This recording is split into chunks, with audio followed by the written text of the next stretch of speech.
बिस्मिल्लाहिर्रहमानिर्रहीम। Dear students, अस्सलाम वालेकुम। हमारे टॉपिक्स जो मिड टर्म एग्ज़ाम के लिए डिफ़ाइन हुए हैं उसमें आखिरी topic transaction processing and concurrency management है। तो बेटा इसमें ट्रांजैक्शन का इंट्रोडक्शन जो है वो इस स्लाइड में आप देख रहे होंगे। मैंने मुख्तलिफ माइंड मैप्स बनाए हैं। ट्रांजैक्शन मैनेजमेंट और कंकरेंसी कंट्रोल के 5 माइंड मैप्स हैं। माइंड मैप्स एक स्टडी का मेथड है जिसमें हम कीवर्ड्स को या इम्पॉर्टेंट पॉइंट्स को अलहदा कर लेते हैं और उसे एक ग्राफिकल शक्ल में एक पेज पे हम ड्रा करते हैं।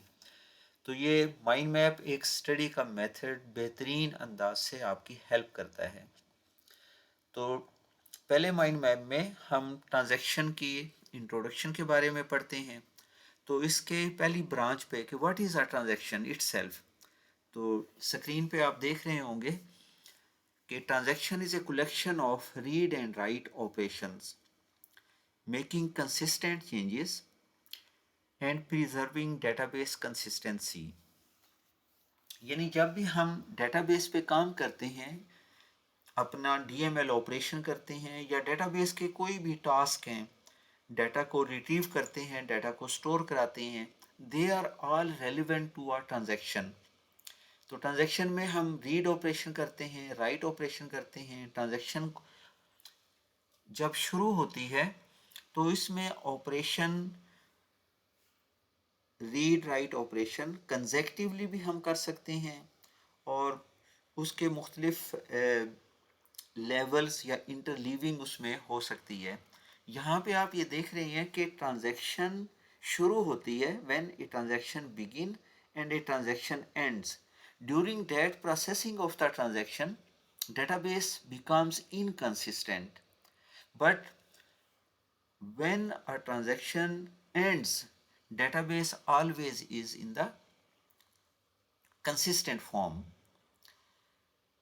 अब एग्जाम्पल ट्रांजैक्शन की आप यहाँ पे देख रहे हैं कि T is a transaction and it consists of read x, read y, x is equal to x plus y, write x and commit.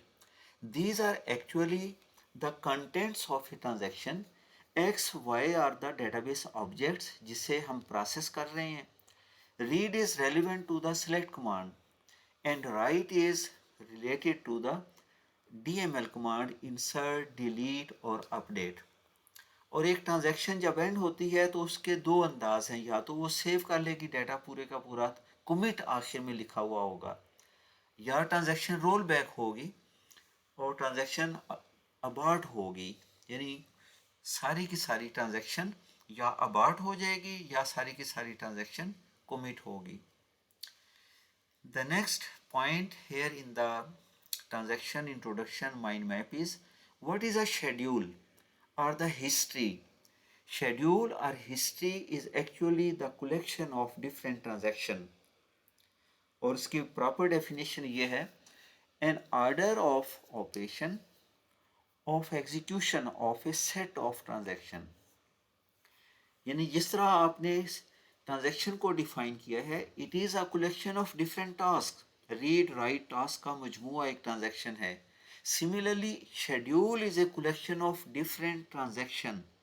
किस आर्डर में वो सारी की सारी ट्रांजैक्शन प्रोसेस होती हैं। शेड्यूल की एग्जांपल यहाँ पे दी गई है पॉइंट नंबर 2 में। It is a list of reading, writing, aborting और committing means that saving the data from a set of transaction। तो set of transaction से मुराद ये है कि डेफिनेटली एक से ज़्यादा ट्रांजैक्शन होंगी जो कि एक शेड्यूल को बना रही हैं। यहाँ पे राइट साइड पे ब्लू कलर में आप ये देख रहे हैं कि T1 is a transaction and T2 is another transaction and they combinedly form a schedule. S1 is the schedule। अब ट्रांजैक्शन के ऑपरेशन वही रीड एक्स, राइट एक्स और कमिट। और T2 ट्रांजैक्शन के ऑपरेशन है read X, write Y, write और read X and commit. Means that read, write, commit और abort ये वो ऑपरेशन हैं जो किसी भी ट्रांजैक्शन में हो सकते हैं और एक से ज़्यादा ट्रांजैक्शन मिलके हमें एक शेड्यूल या एक हिस्ट्री प्रोवाइड करते हैं। यहाँ पे आखिरी लाइन में इस माइंड मैप के आपने देखा कि वर्टिकली हम T1 और T2 को according to the timeline represent कर रहे हैं। We can write the same transaction in a horizontal way कि H1 is a transaction schedule history और शेड्यूल, तो उसमें जितने भी T1 T2 के जो टास्क हैं रीडिंग और राइटिंग के टास्क, वो हम एक सीक्वेंस में लिख सकते हैं और उसके साथ हम नंबर मेंशन कर सकते हैं इंडेक्स के तौर पे कि this read operation is relevant to the T1 और this read operation is relevant to the T2। यानी एक से ज़्यादा ट्रांजैक्शंस जो एक शेड्यूल में एग्जीक्यूट हो रही हैं उनके टास्क को हम रिप्रेजेंट करने के लिए रीड राइट ऑपरेशन के साथ हम उनके इंडेक्स 1 2 3 लिखते हैं, जो कि ये रिप्रेजेंट करते हैं कि ये वाला ऑपरेशन कौन सी ट्रांजैक्शन से रेलिवेंट है। Students, next point here is what are the schedule types. यानी शेड्यूल को समझने के बाद अब हम शेड्यूल की टाइप्स पे डिस्कशन करते हैं। There are two types of the schedules, one is serial schedule, the other is concurrent schedule. Serial schedule में सारे के सारे जो टास्क हैं वो सिर्फ एक स्पेसिफिक ट्रांजैक्शन के पहले मुकम्मल होते हैं। जैसे आप स्क्रीन पे देख रहे हैं कि S1 is a schedule consisting of two transactions T1 and T2. First, all the tasks of the T1s are executed. Read X, X is equal to X plus 1, write X and commit.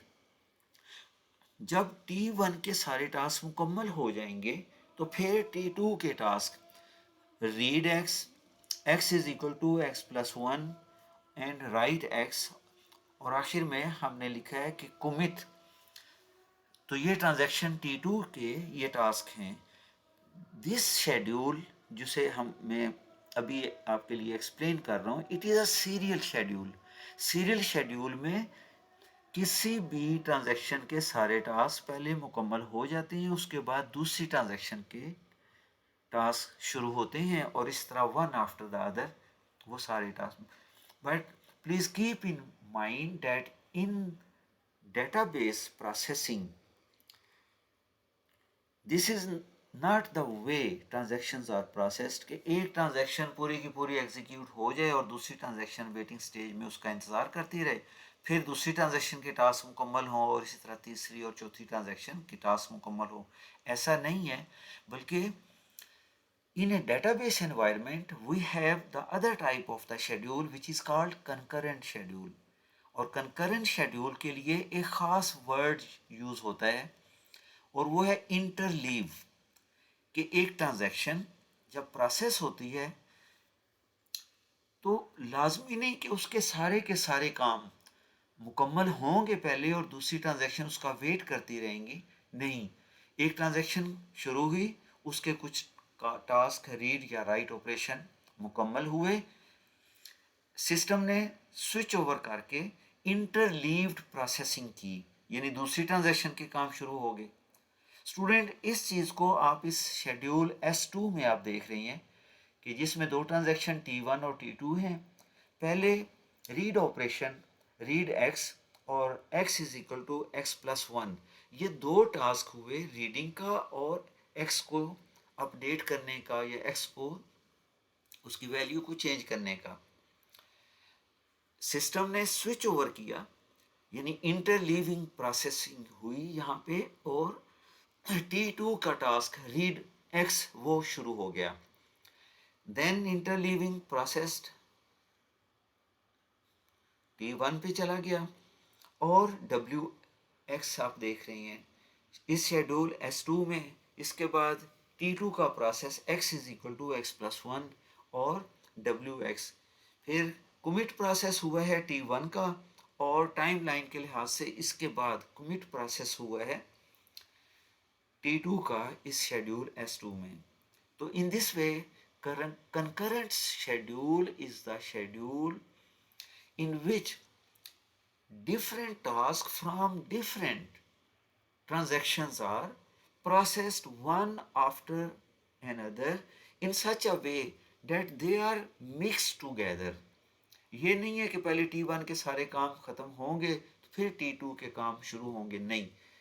Concurrent transaction में T1 के 1, 2, 3 task मुकम्मल हो गए, उसके बाद interleaving हुई और interleaving में T2 के टास्क, इसी तरह अगर ज़्यादा ट्रांजैक्शन है T3, T4, T5 तो उनके टास्क जो हैं वो मुकम्मल हो जाएंगे. The last topic on this mind map is the comparison of these two schedules. Serial schedule में और कंकरेंट शेड्यूल में क्या डिफरेंस है, कंपैरिजन उसका यहाँ पे किया गया है.